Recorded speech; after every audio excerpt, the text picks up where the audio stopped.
प्रभु यीशु मसीह के मधुर और मीठे नाम में आज दिनांक 6 मई दिन बुधवार को आप सब श्रोताओं का हम हार्दिक स्वागत करते हैं।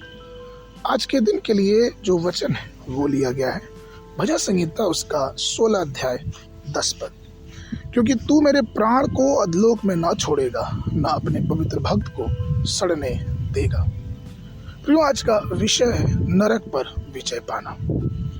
आदम के पाप के कारण पुराने नियम के संत शैतान के द्वारा मृत्यु के लोक में बंदी बना के रखे गए।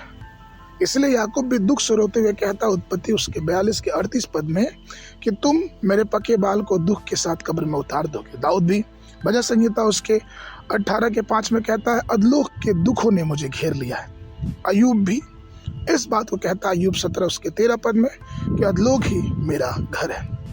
लेकिन कलवरी पर हमारे यीशु मसीह के मृत्यु के द्वारा यीशु मसीह ने सिर्फ लहू ही नहीं बहाया, लेकिन उसने शैतान को हराया। उस अधलोक पे यीशु मसीह ने विजय प्राप्त की। पहला पत्रस उसका 3 अध्याय 18 और 20 पद कहता है शरीर के अनुसार तो वह मार डाला गया, पर आत्मा के अनुसार जिलाया गया, और उसी के द्वारा उसने जाकर अधलोक में पड़ी आत्माओं को प्रचार भी किया। अधलोक में भी यीशु मसीह ने प्रचार किया और वहां से उसने विजय की घोषणा दी। और जब उस घोषणा से, उस विजय से परमेश्वर के लहू के द्वारा उनको छुड़ाया गया।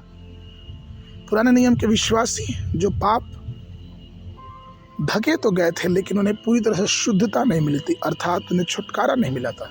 लेकिन जब यीशु मसीह की मृत्यु हुई और वो 3 दिन अधलोक में जाके पुनरुत्थान की सामर्थ के साथ प्रचार किया, तो वहां से भी वो विजयी होके निकला। इसीलिए फिलिपियों की पत्री 3 अध्याय 10 और 11 पद में पौलुस इस बात को बार बार कहते हैं कि मैं उसे और उसके पुनरुत्थान की शक्ति को जान सकूं। परमेश्वर के प्रिय लोगों, आज भी हमें परमेश्वर ने नरक और उस पे अधिकार दिया है। उसका वादा है कि अधलोक की शक्तियां हमारा कुछ भी नहीं बिगाड़ सकती। सुसमाचार की शक्ति और सामर्थ्य विश्वास करें, क्योंकि वो परमेश्वर है जो सत्य है और हमें जीवन के मार्ग पे चलने के लिए उसने हमें बुलाया है।